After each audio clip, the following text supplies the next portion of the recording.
до 10 години в България ще има серийно производство на автомобили, които ще ползват изцяло водородно гориво. Това е прогнозата на наши учени, които работят в налагане на водорода като енергийна технология на бъдещето. Водородът вече се налага в Съединените щати и в някои европейски страни. В Германия, например, отделни автомобили и сега се движат с водородно гориво, а до 5 години те ще бъдат пуснати и като серийно производство.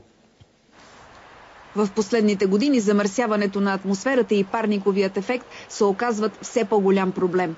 Това стимулира учените да търсят алтернативни екогорива и източници на енергия. Сред тях са и водородните технологии, които в Евросъюза бяха определени за водещи и за развитието им през следващите 6 години се отпускат над 6 милиарда евро. Идеята е да се намерят технологии за производство на водород, евтини технологии, които да бъдат конкурентни на съвременните енергийни източници. Това е бъдещето. Получаването на чист водород от възобновяеми енергийни източници и използването на този водород, който се получил директно като гориво за транспорта и обогатяването на газообразни горива с водород.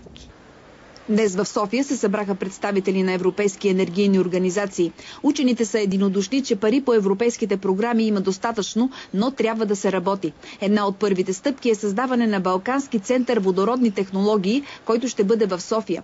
Пак в столицата ще бъде изградена и първата у нас експериментална газостанция за водородно гориво. А до 2020 година ще имаме и серийно производство на автомобили с такова гориво. 2020 година звучи действително амбициозно на фона на нашата действителност, но може и да съм сбъркал. Поканили сме отново експерт, специално за нашите зрители.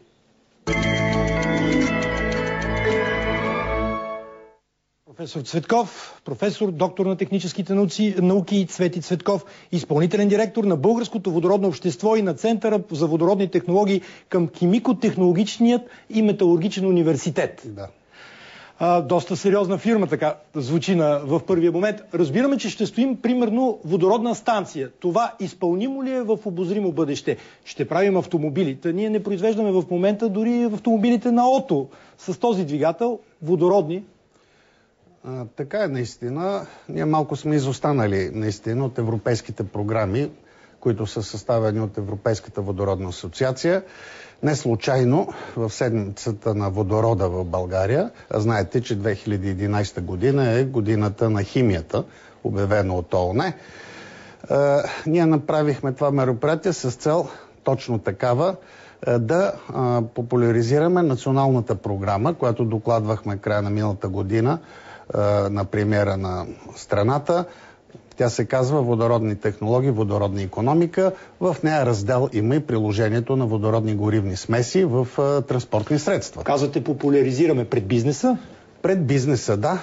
И на това разчитаме. Затова поканихме и гости от чужбина, ръководителите на енергийните структури, президента на Европейския консорциум за водородни технологии, членове, директори от Комисарията за атомна енергия на Франция. Знаете, те ръководят всъщност атомната енергетика на Франция.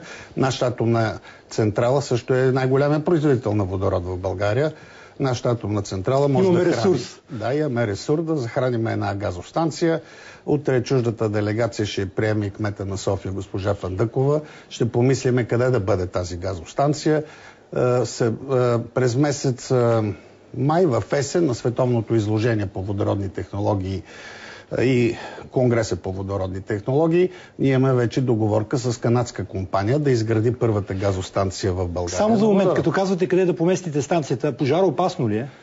Тя е и пожаро, и взривоопасно, но щом има в 40 газостанции в Италия, вече над 100 в Скандинавския полуостров. Значи има и техническо решение. Да, има технически решения за всичко. Скандинавския полуостров са си направили един газопровод на водород, от фьордите горе произвеждат водород и чак до Копенхаген и си зареждат газостанции. Да повярваме ли в зелените технологии? Някои твърдят, че това ще бъде двигателя на бъдещия възход.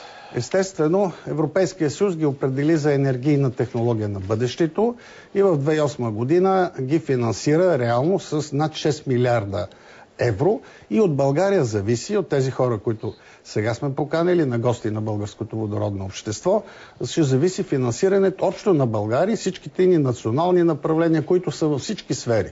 Знаете, че високите технологии, така и водородните, първо влизат в сферата на отбраната и сигурността, след което в енергетиката, в бита, в околна среда, в транспорт. 2 години, мисля, професор Панайотов, който беше евродепутат, демонстрира елемент от двигател водороден и то тук в телевизията. Да, така е. Професор Владко Панайотов е член на научния съвет на Българско водородно общество. Днеска също беше в залата, даже се изказа. Нормално. И така, че той следи този процес в Европейската комисия. Ще има и интердисциплинарна комисия към Европейския парламент, която специално ще се занимава с тези въпроси, защото това е бъдещето. И от личен интерес, позволете ми един въпрос. Какво е водородна къща? Така наречената водородна къща или зелена водородна къща, това е къщата, която е независима от енергийната система на съответната страна, напълно 100% от възобновяеми източници и съхранение във водород продължава. Благодаря, че отговорихте на нашите въпроси.